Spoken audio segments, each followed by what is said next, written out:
Assalamualaikum warahmatullahi wabarakatuh. Bagaimana kabarnya anak-anak ibu? Alhamdulillah. Ibu berharap kalian ada dalam lindungan Allah Subhanahu wa taala. Tetap sehat dan semangat ya. Baik, untuk pembelajaran kali ini, Ibu akan menyampaikan materi yaitu tentang penyajian pengemasan. Penyajian dan pengemasan ini kita lakukan setelah selesai proses pengolahan makanan. Untuk kelas 7 ini, makanan yang kita olah atau minuman yang kita olah berasal dari bahan buah segar. Apa itu penyajian? Penyajian adalah cara menyuguhkan makanan. Dalam menyajikan makanan, ada beberapa faktor yang harus diperhatikan, yaitu yang pertama, ada prinsip higienitas dan sanitasi makanan. Prinsip ini terdiri dari 6 hal. Yang pertama, prinsip wadah. Artinya, wadah yang digunakan untuk menyimpan makanan atau minuman harus terpisah. Yang kedua, prinsip kadar air, yaitu untuk makanan atau minuman yang mempunyai kadar air yang tinggi atau berkuah, maka ditempatkan di tempat yang sesuai. Yang ketiga, prinsip bahan makanan dapat dimakan. Artinya, makanan atau minuman yang kita konsumsi bebas dari zat-zat aditif atau zat penambah rasa, penambah aroma, ataupun penyedap. Yang keempat adalah prinsip panas.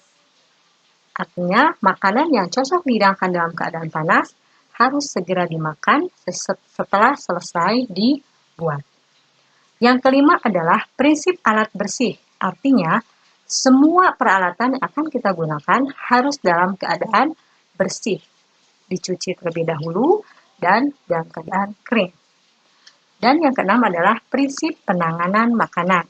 Artinya, si pengolah harus menyiapkan dirinya agar bersih dalam dirinya, baik itu pakaiannya ataupun dari atribut yang dikenakannya, agar tidak mengkontaminasi makanan. Selanjutnya, yang kedua adalah cita rasa. Cita rasa di sini ada 4. Yang pertama, rasa manis. Rasa manis ditimbulkan dari sukrosa, fruktosa, dan glukosa. Yang kedua, rasa asam. Rasa asam ditimbulkan oleh asam sitrat, asam laktat, asam asetat. Yang ketiga adalah rasa asin. Rasa asin ini ditimbulkan oleh sodium klorida. Dan yang keempat adalah rasa pahit. Dari mana rasa pahit ini berasal? Rasa pahit ini ditimbulkan oleh komponen alkaloid, narigenin, kafein, dan lain-lain. Nah, seperti misalnya kopi ya, kopi itu kan rasanya pahit. Nah, ini adalah salah satu mengandung kafein. Selanjutnya, yang ketiga adalah kualitas makanan. Kualitas makanan yang akan mempengaruhi seseorang untuk mengkonsumsinya. Ada beberapa faktor yang mempengaruhi kualitas makanan, yaitu yang pertama warna, yang kedua tekstur, dan yang ketiga bentuk. Nah, selanjutnya di sini ketika selesai diolah, maka akan ada proses penyajian. Nah, alat penyajian untuk hasil pengolahan buah segar ini antara lain ada yang disebut alat penyajian tradisional.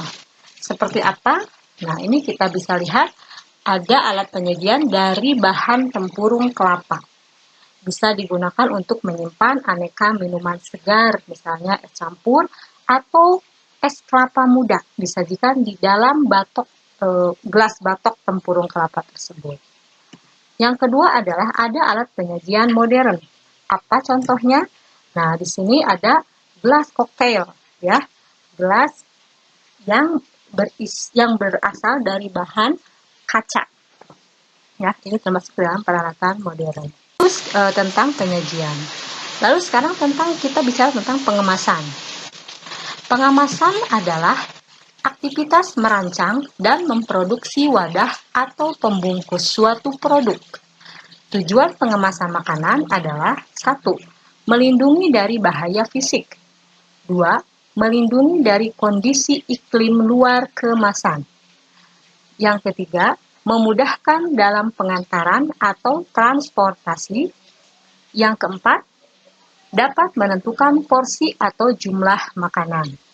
Yang kelima, sebagai pemberi informasi atas makanan. Dan yang keenam, mengandung unsur estetika. Atau apa itu estetika? Ya, estetika itu adalah unsur keindahan. Untuk pengemasan, di sini ada kita bagi menjadi 3 macam. Yang pertama adalah berdasarkan jenisnya, ya, dibagi 3. Yang pertama adalah kemasan primer, yaitu kemasan yang mengalami kontak langsung dengan produk dan ukurannya relatif kecil.